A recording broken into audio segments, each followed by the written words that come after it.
তৈরি করে সব সময় কোরআন এবং হাদিস নিয়ে থাকে, সেই ব্যক্তি হচ্ছে সফল কাম। এই মাসে আল্লাহ তাআলা কোরআন নাজিল করে মানব জাতিকে তিনি হেদায়েতের পথ দেখিয়েছেন। এই কোরআন যদি না আসতো আমরা হেদায়েত পেতাম না। কোরআন আমাদেরকে হেদায়েতের পথ দেখিয়েছেন, কারণ মুহাম্মদুর রাসূলুল্লাহ সাল্লাল্লাহু আলাইহি ওয়াসাল্লাম তিনি ছিলেন তখন হেদায়েতের পথ দেখিয়েছেন, কিন্তু তিনি একটা বাণী রেখে গেছেন, কিয়ামত পর্যন্ত তা পড়ে পড়ে মানুষ হেদায়েত প্রাপ্ত হবে। তিনি চলে গেলেও তার হাদিস, তার বক্তব্য রয়ে গেছে, কিন্তু কোরআনে কারীম আল্লাহর বাণী হিসেবে আমাদের কাছে রয়ে গেছে। আল্লাহ তাআলা যখনই কোনো বাণী পাঠিয়েছেন তিনি সেটাকে দিয়েছেন মানব জাতির হেদায়েতের জন্য। সেটা তিনি নামও দিয়েছেন যে এটার নাম হচ্ছে হেদায়েত। তিনি বলেছেন ফাইম্মা ইয়াতিয়ান্নাকুম মিন্নি হুদান ফামান তাবিআ হুদায়া ফালা খাউফুন আলাইহিম ওয়া লা হুম ইয়াহজানুন। তোমাদের কাছে আমার পক্ষ থেকে হেদায়েত যাবে। এই হেদায়েত হচ্ছে তার বাণী। তিনি যদি এই বাণী না দিতেন জগৎ অন্ধকারে থাকতো। এই অন্ধকার জগৎ আলোকিত হয়েছে আল্লাহর বাণীর মাধ্যমে। আল্লাহর বাণী পড়ে হেদায়েত প্রাপ্ত হয় মানুষ, আল্লাহর বাণী পড়ে অন্ধকার থেকে মুক্ত হয় এবং শয়তানের শৃঙ্খল থেকে তারা মুক্ত হয়ে যায়। সুতরাং রমজান করিম আল্লাহ তাআলা আমাদেরকে দিয়েছেন এই মাসে, তিনি হেদায়েতের জন্য কোরআনে কারীমকে দিয়েছেন। এই মাসটি কত গুরুত্বপূর্ণ আমরা একটু বুঝার চেষ্টা করি। তৃতীয়ত, এই মাসে আল্লাহ তাআলা একটি মাস দিয়েছেন যাতে করে আগেকার লোকেরা বেশি দিন বাঁচতে পারত, আমরা বেশি দিন বাঁচতে পারি না, আমাদের বয়স কম থাকে। এই মাসে আমরা যেন অল্প সময় ইবাদত করে বেশি লাভবান হতে পারি, আল্লাহ তাআলা আমাদেরকে এমন একটি মাস দিয়েছেন, সেটার নাম হচ্ছে লাইলাতুল কদর। এই মাসে এই সুযোগটি শুধু পাবেন, অন্য মাসে এই সুযোগ আপনি পাবেন না। অন্য যে সমস্ত বর্ণনা এসেছে অমুক এটা করলে ওইটা করলে লাইলাতুল কদরের সওয়াব পাওয়া যাবে, এতে অধিকাংশ এই বর্ণনাগুলো দুর্বল। এই জন্য এই মাসটিকে যথাযথভাবে আমাদের কাজে লাগাতে হবে। আল্লাহ তাআলা বলছেন ইন্না আনজালনাহু ফি লাইলাতিন মুবারাকাহ, কোরআন তিনি মুবারক রাতিতে নাজিল করেছেন। এই মুবারক রাতের ব্যাখ্যা তিনি অন্যত্র দিয়ে বলেছেন ইন্না আনজালনাহু ফি লাইলাতুল কদর, এই কোরআনকে আমরা নাজিল করেছি লাইলাতুল কদরে। লাইলাতুল কদরে নাজিল করেছি। লাইলাতুল কদর খায়রুম মিন আলফি শাহর, হাজার মাসের চেয়ে উত্তম। 84,000 বছর, 84 বছরের মতো হয়। 84 বছর আপনি বাঁচতে পারবেন না, এত বছর আপনার এক রাতে ইবাদত করে আপনি প্রাপ্ত হয়ে যাবেন।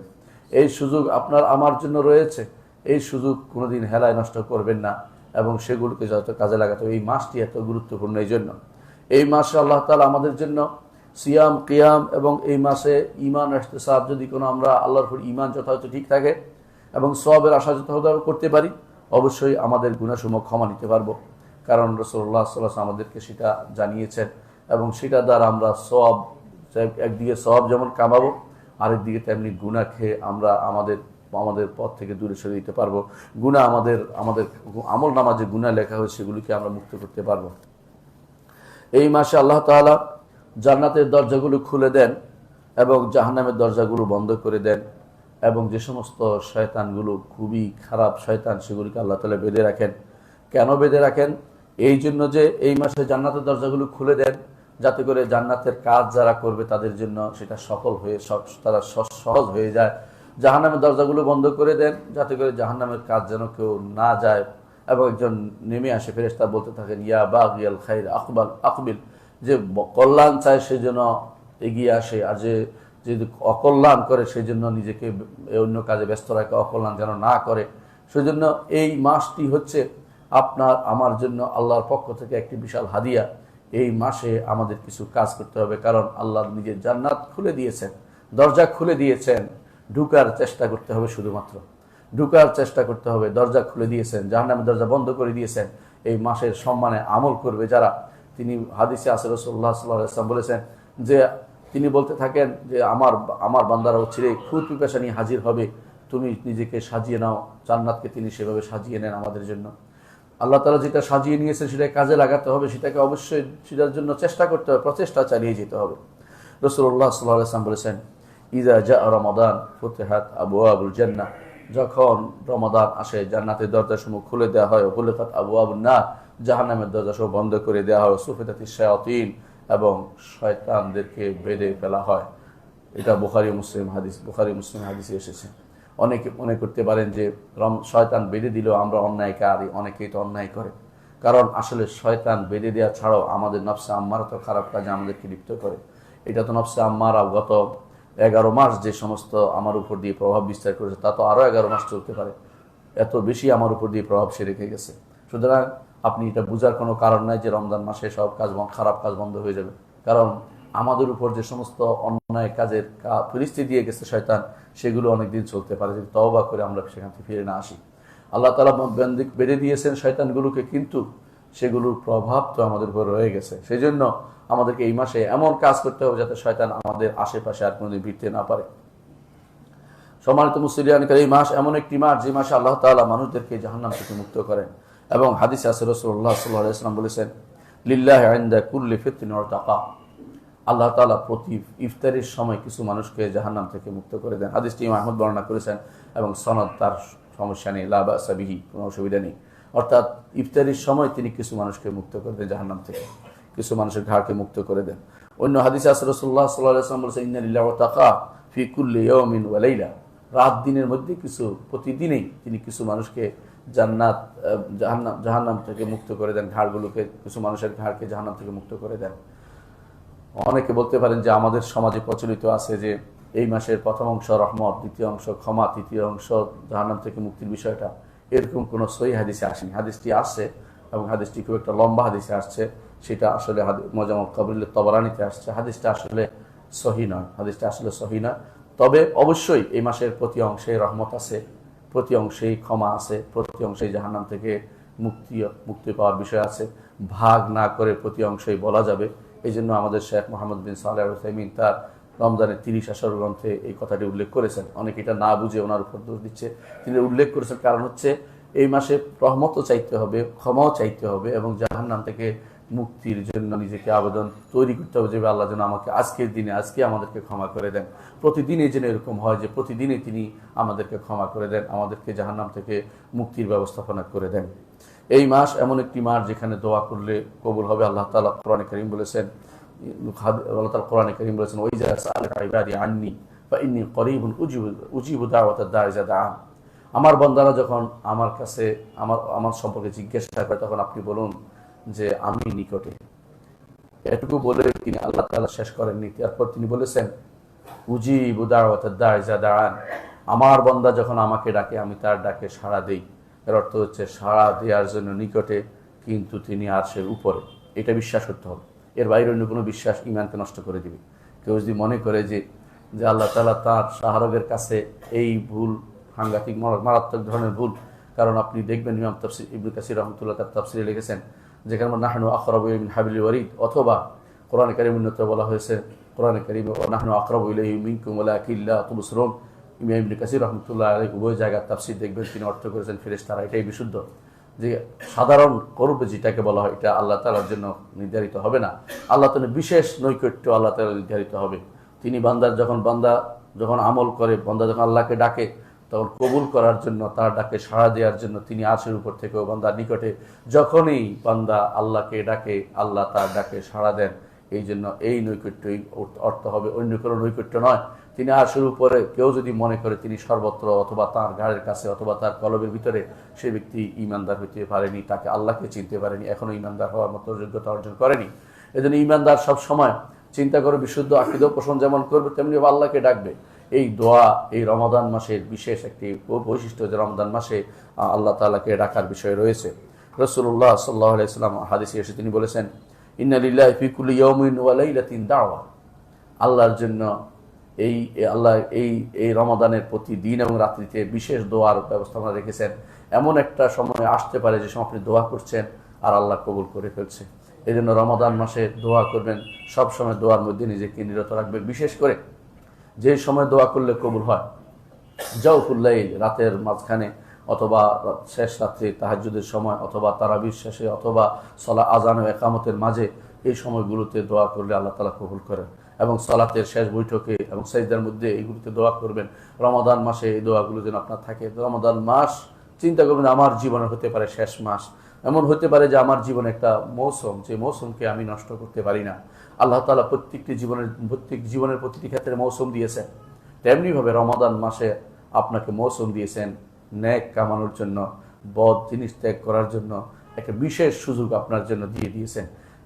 যে ব্যবসায়ী ব্যবসার সময় ব্যবসা করে না, সেই ব্যক্তি লাভবান হতে পারে না। আমাদের এই ব্যবসার সময় হচ্ছে রমাদান মাস, আল্লাহর সাথে ব্যবসা, তার কাছ থেকে আমরা চেয়ে নেওয়ার ব্যবসা, তার কাছে নিজেকে সমর্পণ করার ব্যবসা এবং তাকওয়া অবলম্বন করার ব্যবসা। এই তাকওয়া অবলম্বনের জন্যই তিনি বলেছেন লাআল্লাকুম তাত্তাকুন, যাতে তোমরা তাকওয়া অধিকারী হতে পারো। সুতরাং আমরা এই রমাদান মাসকে দশভাবে কাজে লাগাবো। এই রমজানের অষ্টম যে বৈশিষ্ট্য তা হচ্ছে এই রমাদান মাসে কেউ যদি কবিরা গুনাহ থেকে দূরে থাকে আল্লাহ তাআলা তার সগীরা গুনাহকে ক্ষমা করে দেন। মুহাম্মদ রাসূলুল্লাহ সাল্লাল্লাহু আলাইহি ওয়াসাল্লাম বলেছেন, আস-সালাওয়াতুল খামস ওয়াল জুমআতু ইলাল জুমআ মুকাফফিরাতুল লিমা বাইনাহুন্না ইযা ইজতানাবাতিল কাবায়ের। একজন মানুষ যদি কবিরা গুনাহ থেকে দূরে থাকে তাহলে 5টি সালাত একটার পর একটা গুনাহকে ক্ষমা করে দেয় তার কবিরা গুনাহ। তেমনি এক জুমা থেকে আরেক জুমা গুনাহ ক্ষমা হয়ে যায়।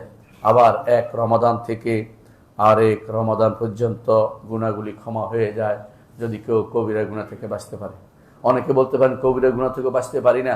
কবিরা গুনাহ থেকে বাঁচার জন্য আল্লাহ তাআলা এই উম্মতের জন্য বিশেষ ব্যবস্থাপনা দিয়েছেন, তা হচ্ছে তওবা করা, ইস্তেগফার করা।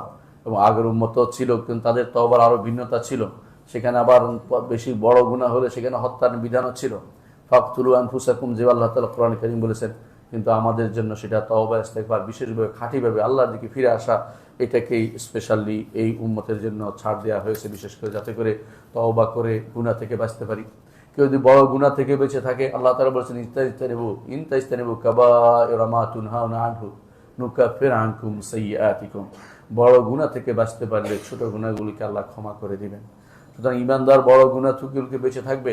বড় গুনাহগুলো আজ বেশি হয় আমাদের, চলতে ফিরতে উঠতে বসতে এমন সব গুনাহগুলি হচ্ছে, এমন সব মিথ্যাচারগুলি হচ্ছে, মিথ্যা কবিরা গুনাহ, মিথ্যা অবশ্যই কবিরা গুনাহ। এবং অনেকগুলো কবিরা গুনাহ আমাদের অনেক ভাই করেন, যারা দাড়ি কামান বিশেষ করে প্রতিদিনই কবিরা গুনাহ করে চলেছেন। তাদেরকে বলছি, এরকম অনেকে আছে গান শুনেন, অনেকে আছে হারাম কাজে লিপ্ত আছে, অনেকে আছে মিথ্যা কথা বলে পণ্য বিক্রি করছেন, অনেকে আছে মিথ্যা ছাড়া তার কথা চলে না, টেলিফোনে মিথ্যা বলেন, কথায় মিথ্যা বলেন, মিথ্যা কর্মকাণ্ড, এগুলি সবই কবিরা গুনার অন্তর্ভুক্ত। এগুলিকে পরিত্যাগ করলে আল্লাহ তাআলা ছোট গুনাহগুলোকে ক্ষমা করে দিবেন। রমাদান আমাদের জন্য আগের গুনাহগুলো ক্ষমা পাওয়ার একটা সুযোগ আল্লাহ করে দিয়েছেন, এই সুযোগকে আমরা কোনোভাবেই অবহেলা করব না। 10 নম্বর কাজ হচ্ছে রমাদান মাসে 10 নম্বর ফজিলত হচ্ছে এটা যে এই মাসে যদি কোনো কেউ এই মাসে ইমামের সাথে দাঁড়ায়, ইমামের সাথে দাঁড়ানোর অন্য মাসে কোনো নির্দেশনা দেওয়া হয়নি। অন্য মাসে যদি কোনো কেউ রাতের বেলা এসে কোনো ইমামের সাথে একজন দুইজন দাঁড়ায়, এটাতে নিষেধ নাই, এটা এমনি জায়েজ আছে পড়া। রাসূলুল্লাহ সাল্লাল্লাহু আলাইহি ওয়াসাল্লাম একদিন ইবনে আব্বাসকে তার পাশে দাঁড় করিয়ে সালাত আদায় করেছেন। এর দ্বারা প্রমাণিত হয় যে কোনোদিন যদি কোনো কেউ অঘোষিতভাবে এসে কারোর সাথে দাঁড়িয়ে যায় নফল সালাতে, তাহলে সেটা রাতের বেলা সেটা বৈধতা আছে, অর্থাৎ সে রাতের বেলা অঘোষিতভাবে তাহাজ্জুদে পড়তে পারবে। কিন্তু ঘোষণা দিয়ে আমরা তাহাজ্জুদ পড়বো অমুক রাত্রিতে, এই জাতীয় কাজ করা বিদআত, সেটা করতো না। মুহাম্মদুর রাসূলুল্লাহ সাল্লাল্লাহু আলাইহি ওয়াসাল্লাম এটা করতেন না। এই জাতীয় কাজ যারা করে তারা অবশ্যই সেটা পরিত্যাগ করবেন। ঘোষণা দিয়ে কোনো নফল সালাতের এরকম নীতি রাসূলুল্লাহ রাখেননি, কিন্তু রমাদান মাসে রেখেছেন। রমাদান মাসে তিনি এই রাত্রিগুলোতে কিয়ামের ব্যবস্থাপনা করেছেন, তিনি নিজে দাঁড়াতেন, এমনকি তিনি 3 দিন দাঁড়িয়েছেন। তারা সাহাবায়ে কেরাম বললেন যে আমরা ভয় পাচ্ছিলাম যে আমরা ফালাহ পাবো না, ফালাহ তারা বলতো যে সাহারি খেতে পারবো না, এমন অবস্থা আমাদের উপনীত হয়েছে। কিন্তু শেষ পর্যন্ত 3 দিনের পর রাসূলুল্লাহ সাল্লাল্লাহু আলাইহি ওয়াসাল্লাম 4th দিন আর বের হলেন না। সাহাবায়ে কেরাম অপেক্ষা করছেন এবং শেষ পর্যন্ত বের হয়ে তিনি বললেন যে আমার আশঙ্কা হচ্ছিল যদি কোনো আমি আজকেও বের হতাম না, তোমাদের উপর সেটা ফরজ করে দেওয়া হয়, সেজন্য আমি তোমাদের সেটা বের হইনি।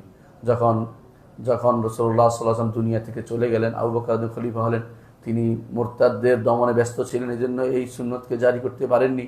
কিন্তু ওমর ইবনে খাত্তাব রাদিয়াল্লাহু আনহু তিনি দেখলেন তার সময় যে মসজিদের মধ্যে ভিন্ন ভিন্নভাবে সালাত আদায় হচ্ছে, কেউ এখানে এক গোষ্ঠী ওখানে আরেক গোষ্ঠী জামাতে সালাত আদায় করছে। তিনি তখন বললেন যে যদি সবাইকে এক ইমামের পিছনে দিতে পারতাম কেমন হয়। তারপর তিনি উবাই ইবনে কাব রাদিয়াল্লাহু আনহুকে বললেন যে এদের নিয়ে তুমি সালাত আদায় করো। সেই থেকে আজ পর্যন্ত মসজিদ নবী হতে শুরু করে দুনিয়ার সমস্ত মসজিদগুলোকে আল্লাহ তাআলা আলোর ব্যবস্থা করে দিয়েছেন। এই জন্য দোয়া করতেন আমাদের সালফে সালিহিন, দোয়া করতেন ওমরের জন্য, যে ওমরের জন্য দোয়া করি, কারণ তিনি আমাদের মসজিদগুলিকে আলোকিত করে দিয়েছেন। এই জন্য এটা সহ্য করতে পারে না শিয়ারা, এই জন্য তারাবির নামাজকে বেদাত বলে। তারাবির নামাজের সময় যদি কেউ মদিনায় থাকে শিয়ারা, তখন তারা সালাতের মাঝখান দিয়ে হেঁটে চলে আসে দেখানোর জন্য যে তারা আমাদের প্রতি ঘৃণা প্রদর্শন করছে।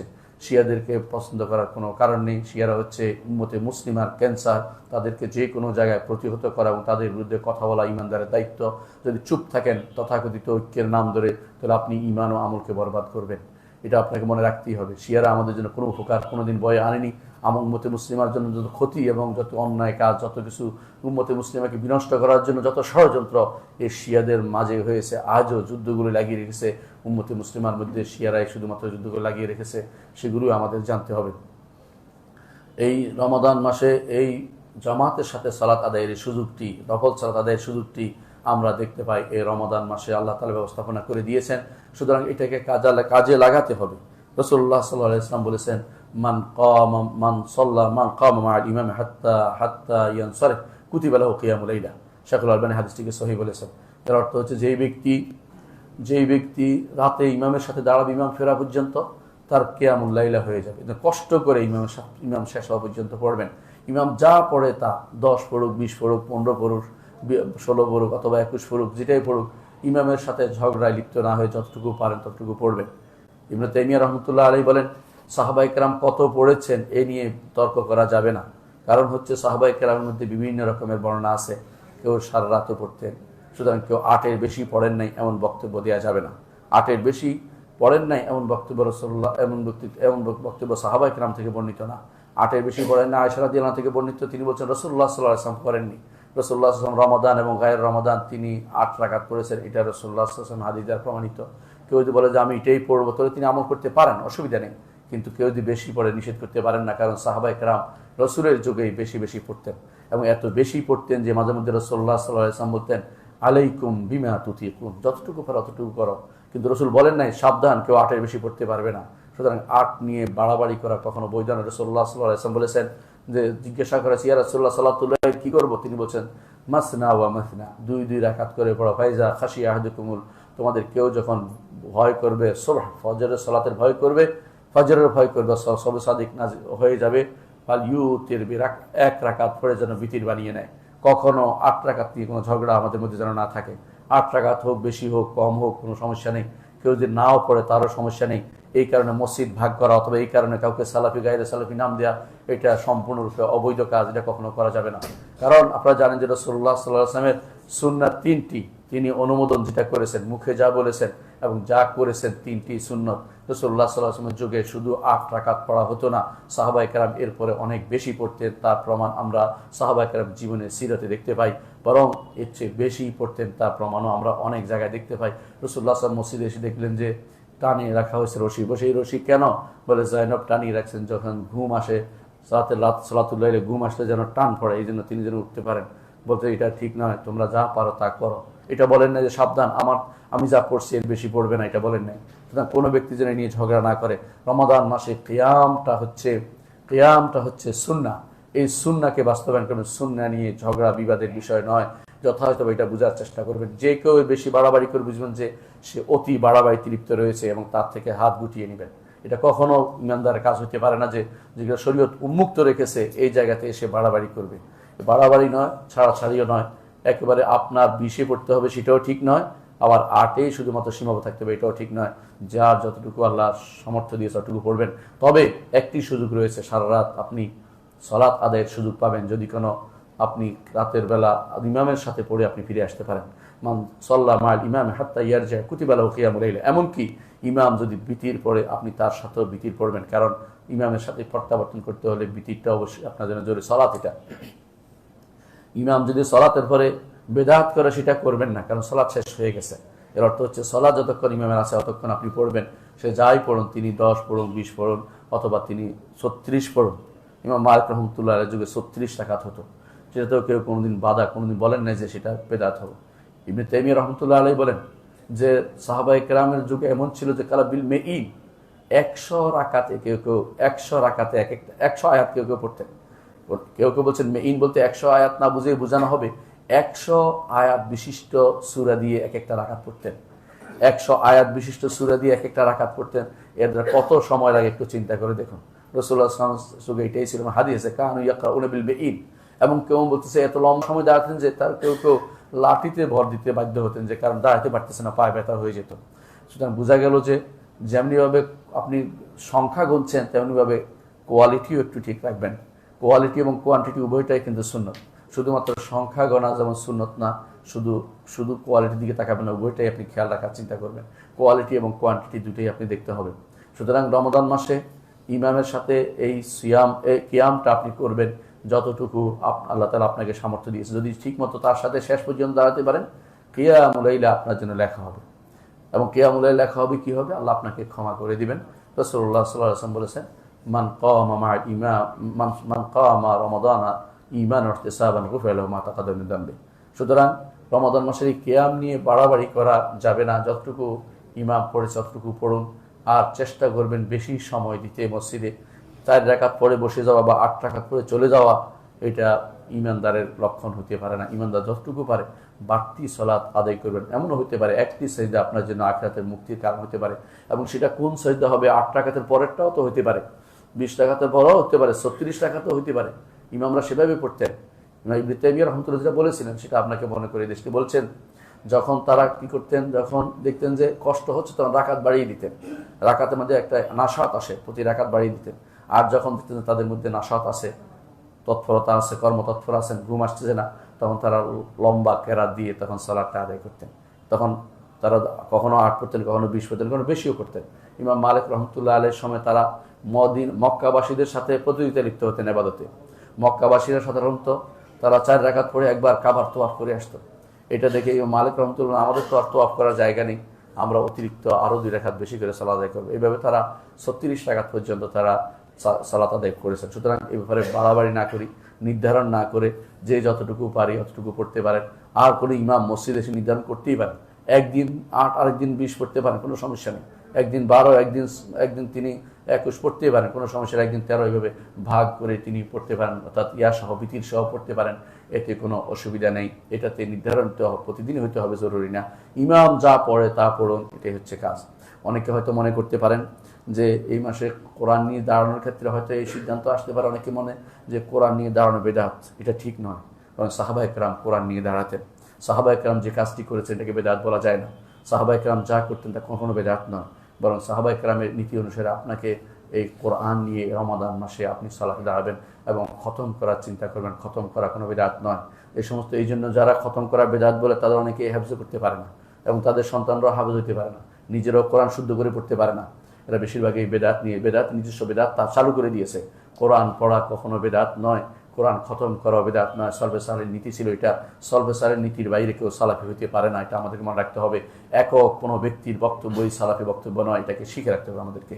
সুতরাং কোরআনে কারিমে কেউ যদি কোরআন নিয়ে দাঁড়ায় এবং কোরআন খতম করে এবং সুন্দর করে পড়ে, অবশ্যই সেটা সালাফি নীতি। তবে এটা নয় যেটা আমাদের অনেকেই পড়ে থাকেন, শুধুমাত্র কোরআন খতমের নাম করে এক শব্দ শুরু করেছেন, শেষ পর্যন্ত কোনো মাঝখানে থামার কোনো সুযোগ নেই, অনবরত পড়ে যাচ্ছে একজন, সেই জন্য অন্য কোনো কোরআন নয় অন্য কোনো গ্রন্থ পড়ছে। এটা কখনো রাসূলুল্লাহ সাল্লাল্লাহু আলাইহি ওয়াসাল্লাম আদর্শ ছিল না, সাহাবায়ে কেরাম আদর্শ ছিল না। হাদ্দান যে কেরাত আপনারা পড়েন, অর্থাৎ শব্দ কেটে কেটে কি পড়ছে কেউ বুঝতে পারেন, শুধু শেষ শব্দ বুঝতে পারছে, এরকম কেরাত আল্লাহ রাসূল সাল্লাল্লাহু আলাইহি ওয়াসাল্লামের সাহাবীদের যুগে ছিল না, সর্বসার নীতি ছিল না, সেটাকেও খেয়াল রাখতে হবে। আর এই মাসে আপনারা জানেন যে ওমরাতে হজের মতো সওয়াব রয়েছে। বিশাল সুযোগের, এই 10টি সুযোগের কথা বলছি এই রমাদান মাসে। আসলে কি কি কাজ করবেন, আমি 1 নম্বর কাজ বলছি। প্রথম কাজ হচ্ছে সওম পালন করা। প্রথম কাজ হচ্ছে সওম পালন করা। কারণ রাসূলুল্লাহ সাল্লাল্লাহু আলাইহি ওয়াসাল্লাম বলেছেন, এক সাহাবী এসে বলেন, ইয়া রাসূলুল্লাহ, আমাকে একটু ওসিয়ত করো। তিনি বলছেন, আলাইকা বিস-সাওম ফাইন্নাহু লা ইদ্দা লাহু অন্য বলেছে লা মিসলা লাহু। তুমি সওম পালন করো, সওমের মতো আর কোনো কিছু নেই। কারণ সওমের মতো আর কোনো কিছু নেই, কারণ সওমের মাধ্যমে একজন মানুষ ইয়াদাউ তাআমাহু ওয়া শারাবাহু, খাবার এবং পানীয় ছেড়ে দেয়, প্রবৃত্তিকে নিয়ন্ত্রণ করতে পারে, এবং সে পরিপূর্ণভাবে এমন কাজ করে আল্লাহ তাআলা যেটাকে বলে ইখলাসের একটা পরাকাষ্ঠা দেখাতে পারে।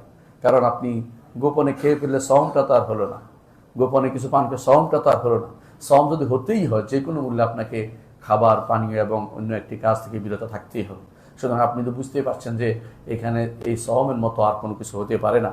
দ্বিতীয়ত, এই সওমের মাধ্যমে জাহান্নাম থেকে মুক্ত হবেন। রাসূল বলে দিয়েছেন, আসিয়ামু জুন্নাতুম মিনান নার, জাহান্নাম থেকে ঢাল হিসাবে সওম আপনার জন্য ব্যবহৃত হবে। সুতরাং সওম যেহেতু ঢাল হবে, সেই ঢাল জাহান্নাম থেকে ঢাল এবং গুনাহ থেকেও ঢাল হয়। সওম গুনাহ করতে পারবেন না, যখনই হাত বাড়াবেন মনে হবে যে এই কাজটি করতে পারবো না, আমি সওম। কেউ যদি ঝগড়া করে আপনি উত্তর দিতে পারবেন না, বলবেন যে আমি তো সওম, আমি তো সওম পালনকারী, আমি তো উত্তর দিতে পারছি না। সেই জন্য সওম আপনার জন্য নিজেই একটি বড় ধরনের কাজ। এই জন্য আল্লাহ রাসূল সাল্লাল্লাহু আলাইহি ওয়াসাল্লাম বলেছেন, হাদিসে কুদসিতে আল্লাহ তাআলা বলেন, বনি আদমে যা করে এটা তার জন্য একান্তভাবে নির্ধারিত হয়ে যায়, তার সব লেখা হয়ে যায়, কি করছে তার সব নির্ধারিত। কিন্তু সওম এটা আমার জন্য রাখা হয়, আমার জন্য রাখা হয়। এই জন্য আল্লাহ তাআলা তিনি নিজে খান না, পান করেন না। বনি আদম আল্লাহর কর্মকাণ্ডের সাথে নিজেকে যুক্ত করতে চায়, নিজে খায় না, পান করে না। এই জন্য আস-সাওমু লি ওয়া আনা আজজি বিহি, আমি সেটার যাজা হব। আলেমগণ বলে থাকেন অর্থ হচ্ছে ফেরেশতারা সেটার জবাব উত্তর কাজে কি লিখবে। একজন মানুষ যখন কাজ লেখে, কোনো সেটা লেখে যে এই কাজের এই সওয়াব লিখবে, কিন্তু ওই তো খায় না, পান করে না, ওটা কিভাবে লিখবে? এই জন্য আল্লাহ তাআলা বলেন আস-সাওমু লি ওয়া আনা আজজি বিহি, সওম আমার জন্য রাখা, আমি সেটার প্রতিদান দিব, সুতরাং তোমাদের লেখার প্রয়োজন হবে না। এবং সেই প্রতিদান হবে জান্নাতের রায়্যান নামক একটি দরজা, স্পেশালি তাদের জন্য থাকবে। রাসূলুল্লাহ সাল্লাল্লাহু আলাইহি ওয়াসাল্লাম আমাদেরকে জানিয়েছেন। আরেকটি হাদিসে রাসূলুল্লাহ সাল্লাল্লাহু আলাইহি ওয়াসাল্লাম বলেছেন, মান সামা রমাদান ঈমানান ওয়া ইহতিসাবান গুফিরা লাহু মা তাকাদ্দামা মিন যামবি, যে কেউ রমাদান মাসে সাওম পালন করবে, সাওম পালন করে ঈমান এবং ইহতিসাবের সাথে। ঈমান অর্থ আল্লাহর উপর ঈমান রেখে, স্লিম হওয়ার জন্য না, সওয়াবের আশায়, দুটা, স্লিম হওয়ার জন্য না। অনেক দেখবেন যে জীবনে কোনোদিন সালাতের ধার ধারে না, রমাদান মাসে সাওম পালন করে, তার সাওম আল্লাহর দরবারে কবুল হবে না। যদি না তওবা করে এই মাস থেকে, রমাদান থেকে সাওম শুরু করে, সালাত শুরু করে দেয়, তখন শুধুমাত্র তার সাওম কবুল হবে, নাহলে তার সাওমের কোনো মূল্য নেই। এই জন্য তার সাওম হবে শুধুমাত্র ক্ষুধা পিপাসা বন্ধ থাকা, না খেয়ে থাকা, শরীর গঠন করা, এই জাতীয় কিছু একটা হবে। তার সাওম কোনোদিনই আল্লাহর দরবারে কবুল হবে না। যে ব্যক্তি সালাত আদায় করে না, তার কোনো সাওম হবে না। এই জন্য সালাত আদায় করতে হবে সবার আগে, আর সাওম পালন করতে হবে তারপরে। এই জন্য ঈমানান ওয়া ইহতিসাবান, সওয়াবের আশায় করতে হবে। সওয়াবের আশা করতে হচ্ছে আপনাকে অবশ্যই আগের কাজ আগে করতে হবে। যেমন আগের কাজ হচ্ছে লা ইলাহা আশহাদু আল্লা ইলাহা ইল্লাল্লাহ মুহাম্মাদুর রাসূলুল্লাহ থাকতে হবে আপনাকে। দ্বিতীয়টা হচ্ছে আপনাকে সাওম পালন করতে হবে। এরপরে গিয়ে আপনার যদি কোনো সময় আসে রমাদান মাস, তখন সাওম পালন করতে হবে। এর রমজান সালাত নাই, তার সাওমের কোনো মূল্য নেই, একটুও কবুল হবে না, আল্লাহর দরবারে সেটার কোনো মূল্য নেই। এই জন্য অবশ্যই ঈমান ও ইহতিসাবের সাথে সাওম পালন করতে হবে। দ্বিতীয় যে কাজটি করতে হবে, তা কিয়াম করতে হবে। রমাদান মাসের কিয়াম করতে হবে।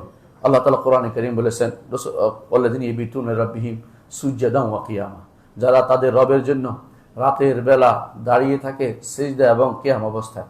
দাঁড়িয়ে থাকলে হবে, এর অর্থ হচ্ছে সালাত পালন করে। এটার নাম হচ্ছে তাহাজ্জুদ। ওয়া মিনাল লাইলি ফাতাহাজ্জাদ বিহি নাফিলাতান লাক আসা আন ইয়াবআসাকা রাব্বুকা মাকামান মাহমুদা। রাতের বেলা তাহাজ্জুদ পালন করা এটা নেককার বান্দারাই শুধু পারে, অনেকেই পারে না। যারা একবার মজা পেয়ে গেছে তারা ছাড়তে পারে না, আর যারা মজা পায়নি তারা সেটার জন্য উঠতে পারে না। আল্লাহ যাকে পছন্দ করেন তাকেই শুধুমাত্র রাতের ইবাদতের জন্য একান্তভাবে নির্ধারণ করে নেন। এই জন্য একান্তভাবে নির্ধারণ করলে কাউকে কোনোদিন বলবেন না, গোপন রাখবেন। সলফে সালেহিন অনেকেই ইবাদত করতেন, তার স্ত্রীও জানতে পারতো না কখন উঠে গেছে, কখন ইবাদত করছে।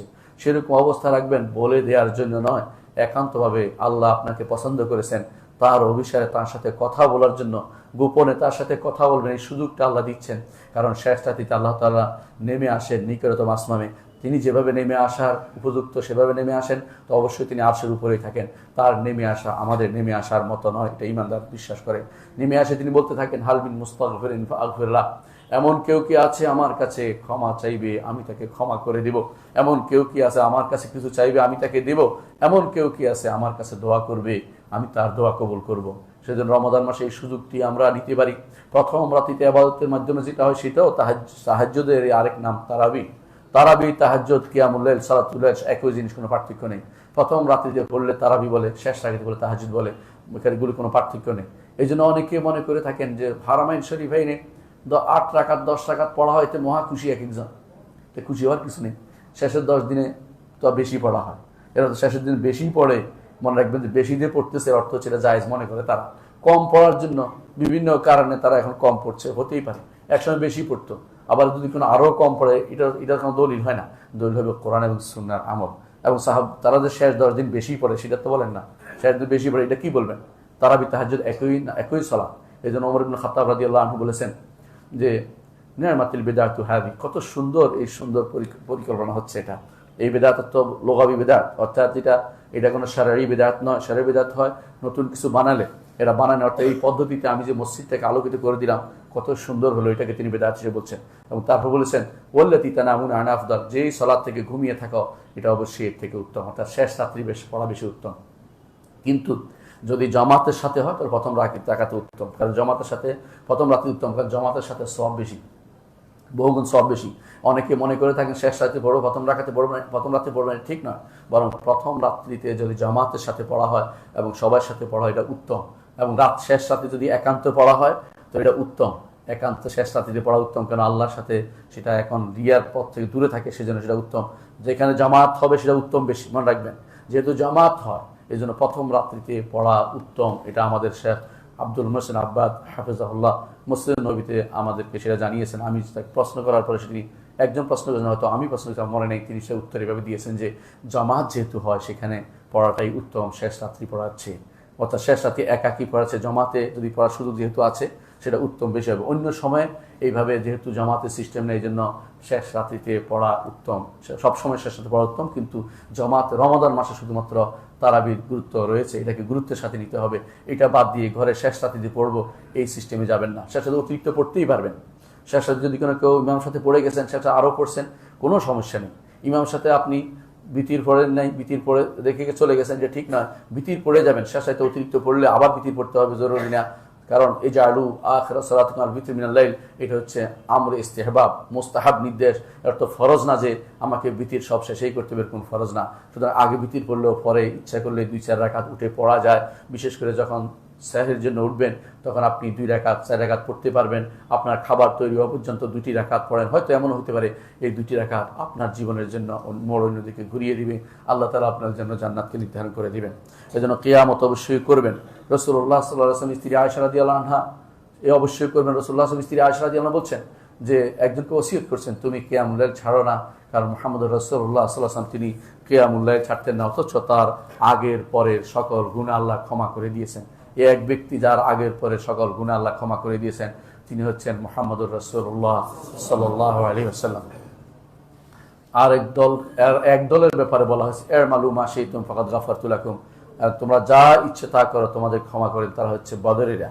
বদরেদের ছাড়া কারোর জন্য এইভাবে বলা হয়নি, তবে সেখানে বলা হয়নি যে পরের গুনাহ ক্ষমা করে, বলে নাই তোমাদের যা করো এটা বলছে। এটা হচ্ছে তাদেরকে স্বাধীনতা দেওয়া, কিন্তু তারা অন্যায় কোনো কিছু করেননি। সাহাবায়ে কেরাম রিদওয়ানুল্লাহি আলাইহিম আজমাইন বদরি সাহাবাদের ব্যাপারে স্পেশাল যে ঘোষণা এসেছে, জীবনের শেষ মুহূর্ত পর্যন্ত পরীক্ষা করে দেখবেন, তারা ছিল শ্রেষ্ঠ আল্লাহর পছন্দনীয় ব্যক্তিত্ব, যাদের সাথে কারো কোনো তুলনা চলে না।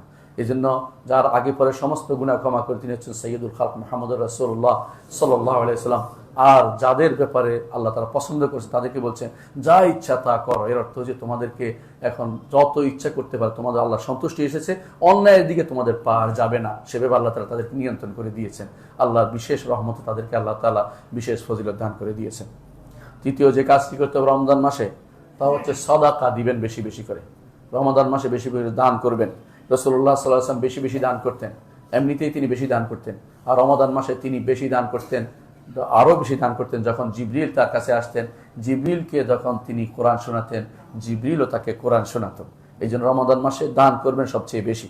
এই দানের মধ্যে অন্যতম হচ্ছে অনেকেই জাকাত প্রদান করেন রমাদান মাসে। অবশ্যই এটা একটা সুবিধা, অসুবিধা নেই। রমজান মাসে আপনি হিসাব করে জাকাত দিবেন এবং জাকাতের খাতগুলো নির্ধারণ করে পৌঁছে দিবেন।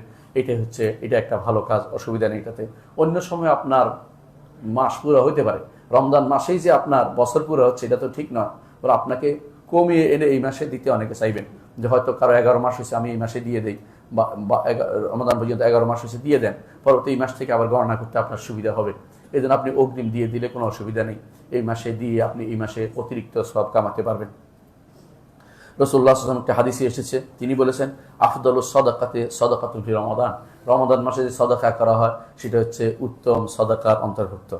সেটা রমাদান মাসে সাদাকা করবেন। রমাদান মাসে সাদাকার আরেকটি পর্যায় হচ্ছে, আরেকটি দিক হচ্ছে মানুষকে খাওয়ানো। আল্লাহ তাআলা কোরআনে কারীম বলেছেন ওয়াইতুইমুনাত তাআমা আলা হুব্বিহি মিসকিনা ওয়া ইয়াতীমা ওয়া আসীরা। তারা খাওয়ায় আলা হুব্বিহি, খাবারটার প্রতি তার অত্যন্ত আগ্রহ আছে খাওয়ার, কিন্তু নিজে না খেয়ে অন্যকে দান করে ইসার করে। এর অর্থ এটাই বেশি শুদ্ধ যে তিনি আল্লাহ নিজে খাইয়ে ফেলতে পারেন, কিন্তু দরকার আছে পরিবারে তো রাখতে পারেন, সন্তান রাখতে পারেন, না করে তিনি আল্লাহর রাস্তায় দান করেছেন, খাওয়ার দিয়েছেন গরিবদেরকে। ওয়াইতুইমুনাত তাআমা আলা হুব্বিহি মিসকিনা ওয়া ইয়াতীমা ওয়া আসীরা। মিসকিন, ইয়াতীম এবং কয়েদিদের জন্য তিনি নিজের খাবারটা বরাদ্দ করেন। আল্লাহ তাআলা তাদের প্রশংসা করেছেন। রমাদান মাসে এটা অবশ্যই করবেন। রাসূলুল্লাহ সাল্লাল্লাহু আলাইহি ওয়াসাল্লাম একটি হাদিসে বলেছেন কোনো মুমিনকে খাওয়ায় তার ক্ষুধার উপরে আল্লাহ তাআলা তাকে জান্নাতের ফল থেকে খাবার খাওয়াবেন। এবং রাসূলুল্লাহ সাল্লাল্লাহু আলাইহি ওয়াসাল্লাম আরেকটি হাদিসে আসে, কোনো মুমিন যদি কোনো পিপাসার্ত ব্যক্তিকে পানি পান করায় তা আল্লাহ তাআলা তাকে রাহিকুল মাখতুম থেকে তাকে পান করাবেন। ইমাম তিরমিজি হাসান সনদে হাদিসটি বর্ণনা করেছেন। এর অর্থ হচ্ছে এটা একটা সুযোগ, আপনাকে সেটা করতে হবে। এই জন্য আপনি দেখবেন মক্কা মদিনাতে একটা প্রতিযোগিতা পড়ে যায়, কে কাকে নিবে, কে কাকে খাওয়াবে, কারণ মনে করি এটা একটা সুযোগ আমার জন্য। অনেকে মনে করেন যে অন্য মাসে দেখেন না কেন, তারা দেখছে এই হাদিস এই মাসে আমল বেশি, সব এটা করতেই পারে, আপনিও করতে পারেন। অন্য মাসের দোহাই দিয়ে এই মাসে বন্ধ রাখবেন না।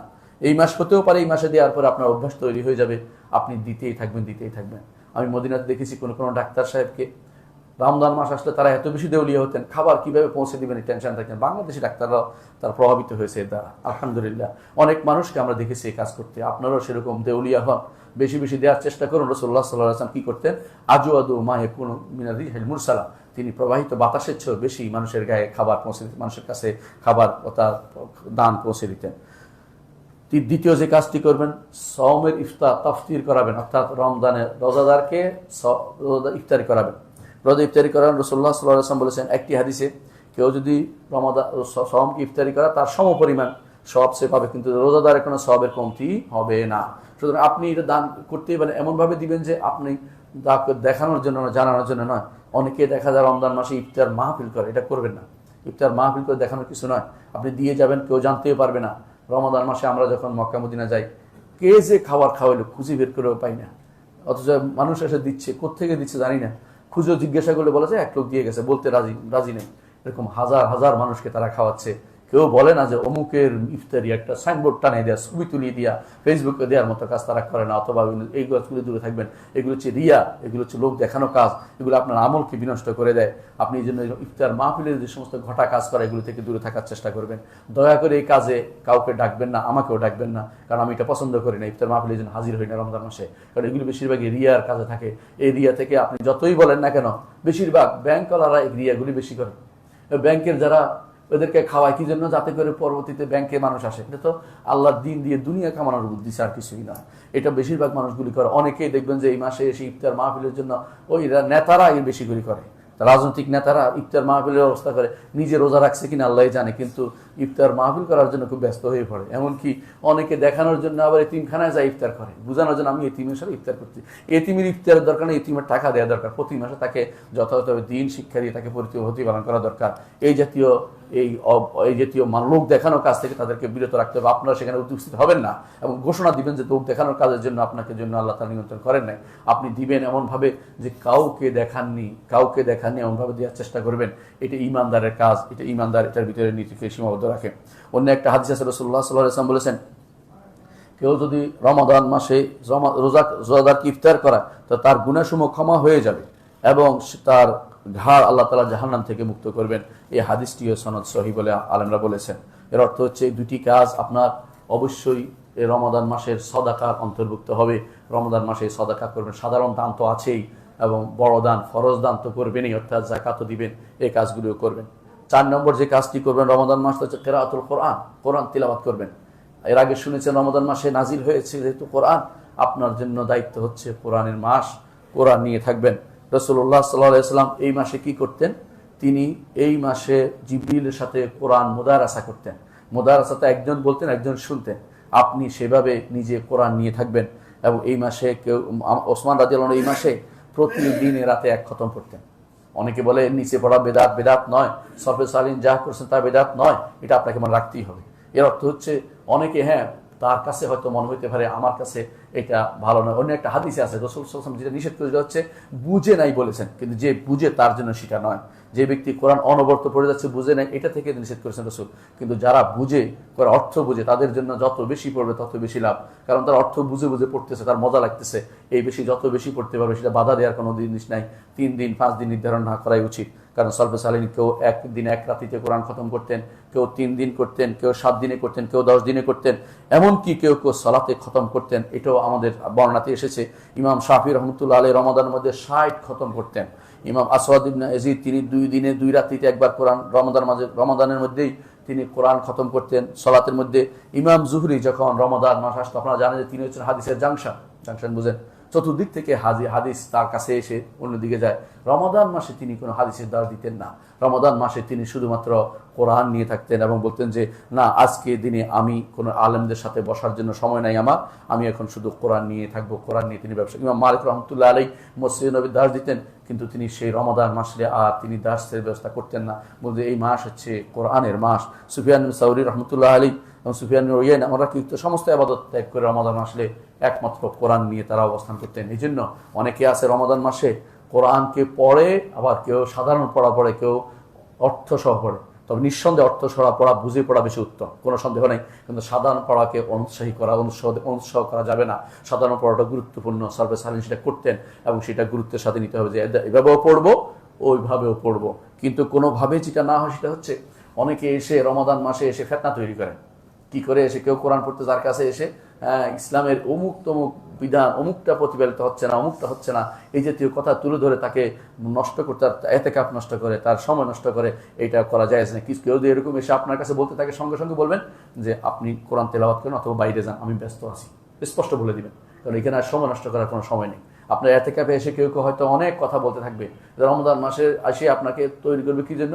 যে আপনারা যে রোজা রাখছেন, রোজা হয় নাই, আপনি একদিন আগে রোজা করেন, একদিন আগে ভাঙেন, এই জাতীয় ফেতনাবাজদেরকে দূরে রাখবেন। এগুলো আলোচনা করলে থেকে মসজিদ থেকে বের করে দিবেন যে ফেতনাবাজ, এগুলো সময় নাই। আমাদের সময় হচ্ছে কোরআন তেলাওয়াতের, অর্থ সহ বুঝবো, কোরআন নিয়ে থাকার। এখানে অন্য কোনো স্টাডি কিছু চলবে না, অন্য কোনো বৈঠক চলবে না। কোরআনে কারিমে এখানে আপনার কোরআনে কারিম নিয়ে শুধুমাত্র আপনার সময় কাটাতে হবে। সলফসানি অনেকে কোরআন পড়ে কাঁদতেন, রাসূলুল্লাহ সাল্লাল্লাহু আলাইহি ওয়াসাল্লাম নিজে কোরআন শুনে কেঁদেছেন।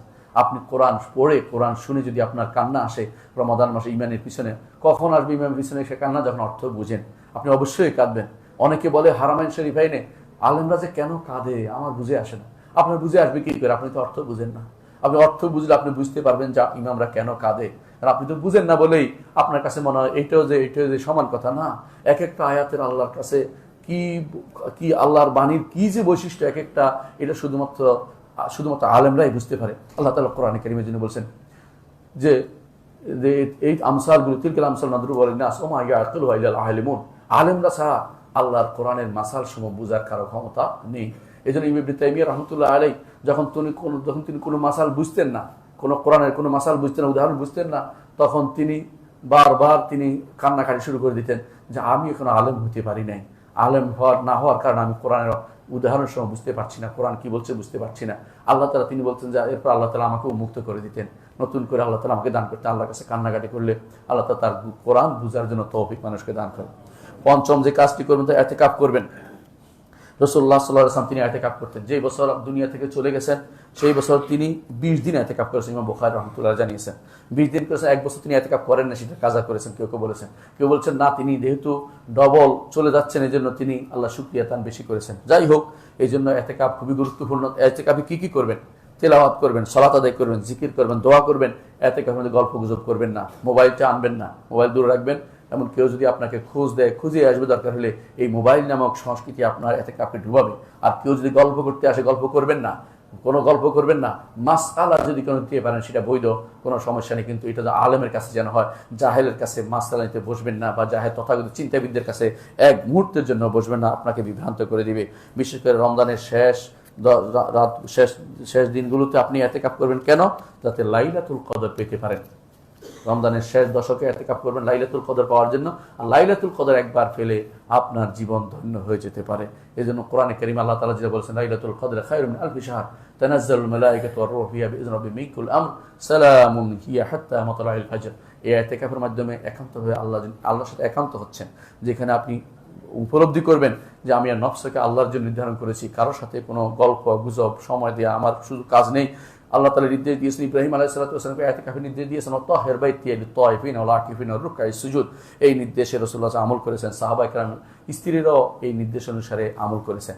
এই জন্য মসজিদে ইতিকাফ করতে হবে নারীদের, কিন্তু সুযোগ থাকে, নাহলে তারা ঘরে ইতিকাফের কোনো নিয়ম নেই। ঘরে ইতিকাফের নিয়ম যারা চালু করেছেন তারা সুন্নাহ বিরোধী কাজ করেছেন। রাসূলুল্লাহ সাল্লাল্লাহু আলাইহি ওয়াসাল্লামের স্ত্রীরা মসজিদে ইতিকাফ করতেন, ঘরে ইতিকাফ করতেন না। সুতরাং যে জিনিস রাসূল অনুমোদন করেন না সেটা সুন্নাহ হতে পারে না। সেটা কোনো ব্যক্তি করলে অথবা কোনো বড় লোকে বললেও সেটা গ্রহণ করা হবে না, যতক্ষণ পর্যন্ত রাসূলের সুন্নাহ মোতাবেক না হবে।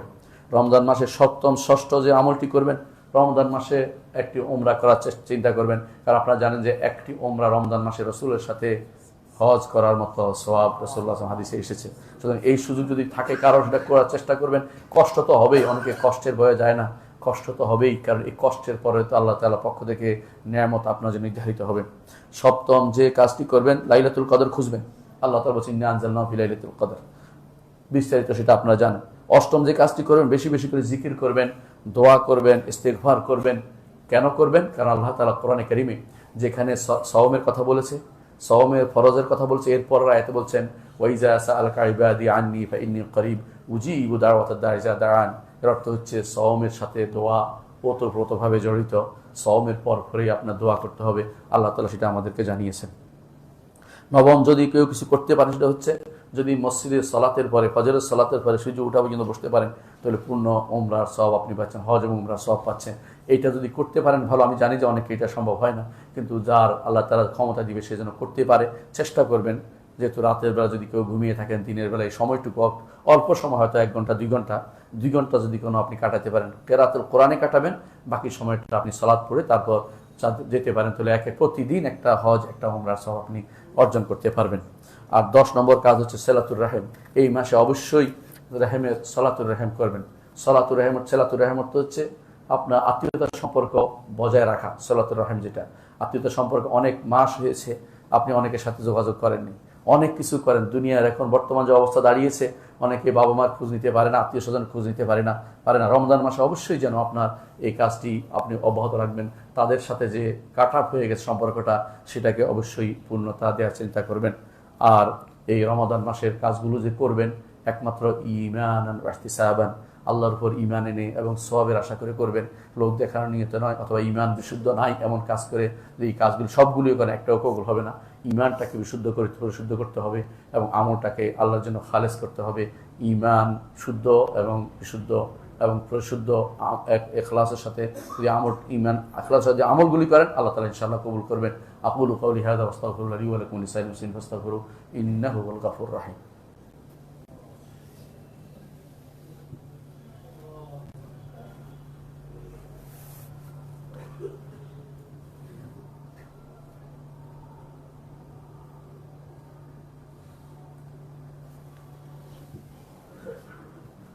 ইন্নাল হামদালিল্লাহ নাহমাদুহু ওয়া নাস্তাঈনুহু ওয়া নাস্তাগফিরুহু ওয়া নাউযু বিল্লাহি মিন শুরুরি আনফুসিনা ওয়া মিন সাইয়্যাতি আমালিনা মান ইয়াহদিহিল্লাহু ফালা মুদিল্লা লাহু ওয়া মান ইউদ্লিল ফালা হাদিয়া লাহু ওয়া আশহাদু আল লা ইলাহা ইল্লাল্লাহ ওয়াহদাহু লা শারীকা লাহু ওয়া আশহাদু আন্না মুহাম্মাদান আবদুহু ওয়া রাসূলুহু।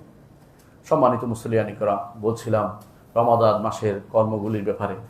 আরেকটি কর্ম এবং দুটি কর্ম, একটা করা একটি ছাড়া, দুইটা জিনিস বলবো। আরেকটি কর্ম হচ্ছে রমাদান মাসের শেষে এসে যাকাতুল ফিতরের বিষয়টা গুরুত্ব দিবেন। কেন গুরুত্ব দিবেন? যাকাতুল ফিতর রমাদান মাসের আমল না হলেও রমাদান মাসের শেষ 2 দিনের মধ্যে যাকাতুল ফিতর দেয়া সলফে সালিহিন নীতি ছিল, যাতে করে ঈদের সময় তারা জিনিসপত্র কিনতে পারতেন। আব্দুল্লাহ ইবনে ওমর রাদিয়াল্লাহু আনহু রমাদান মাস শেষ হওয়ার 2 দিন আগ থেকে তিনি যাকাতুল ফিতর প্রদান করতেন।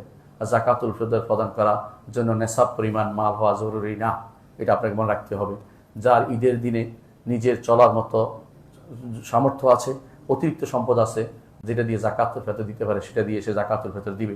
এজন্য এই যাকাতুল ফিতর সবাইকে ভাগ করে দিবেন, পৌঁছে দিবেন। যাকাতুল ফিতর খাবার দিয়ে দিবেন, রাসূলের সুন্নাত আদায়ের জন্য। এটা গুরুত্বের সাথে নেবেন। অন্য কোনো কাজ যতই জায়েজ তৈরি করা এক কথা, আর রাসূলের সুন্নাহ মোতাবেক আমল করা আরেক কথা। এটাকে আপনি খেয়াল করবেন।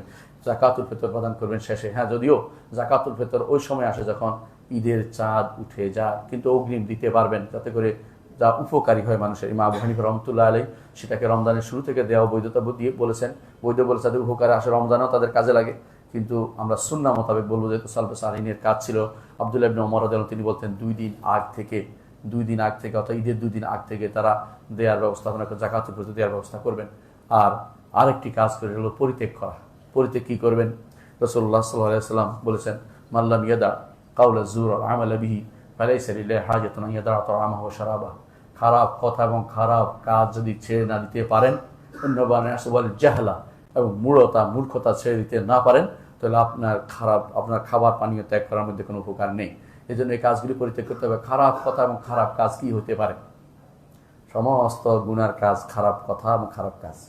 খারাপ কথা দিয়ে হয়, মিথ্যা কথা খারাপ, কাউলা জুর, মিথ্যা কথা, মিথ্যা কাজ, বসে বসে রাতে টিভি দেখা, বসে বসে হারাম জিনিস দেখা, ওই হাতের মধ্যে মুঠের মধ্যে লইয়া হারাম জিনিস দেখা, অথবা পর্নোগ্রাফিতে আসক্ত হওয়া, অথবা কোনো নারীর দিকে তাকিয়ে থাকা, কোনো হারাম কাজের কোনোটাকে বাদ দেয় নাই। ছোট্ট একটি কথা, যে কেউ হারাম কথা হারাম কাজ ত্যাগ করতে না পারে, মিথ্যা কথা মিথ্যা কাজ ত্যাগ করতে না পারে, সেই ব্যক্তি তার রোজা খুদ পিপাসা ছেড়ে দেওয়ার মধ্যে কোনো লাভ নেই, উপকার সে পাবে না। রমাদান উপকার পেতে হলে এই কাজগুলো ছেড়ে দিন। এই মাসে হতে পারে এই মাসে আপনি টিভি বন্ধ করেছেন, আর কোনোদিন সেটা খোলেননি, এমন হতে পারে টিভিটা ভেঙেও ফেলেছেন, কারণ এমন এক জিনিস যা বিক্রি করলো সওয়াব নাই, গুনাহ ছাড়া বিক্রিও করা যায় না। সুতরাং এটা থেকে দূরে থাকবেন, এটাকে একেবারেই বন্ধ করে দিন। এমন হতে পারে আপনার সন্তানকে এই মাসে তৈরি করেছেন যে কোনোভাবেই সে আর অ্যান্ড্রয়েড সেট নিবে না, এরকম তৈরি করে ফেলুন। এটা আপনার জন্য উপকারী, পরকালের জন্য উপকারী, আপনার আখিরাতের জন্য এটা নাজাতের কারণ হতে পারে। আল্লাহ আমাদেরকে বুঝার তৌফিক দান করুন। আল্লাহ ওয়া সাল্লু আলা সাইয়্যিদিল বাশারিয়া মুহাম্মদ ইবনে আবদুল্লাহ।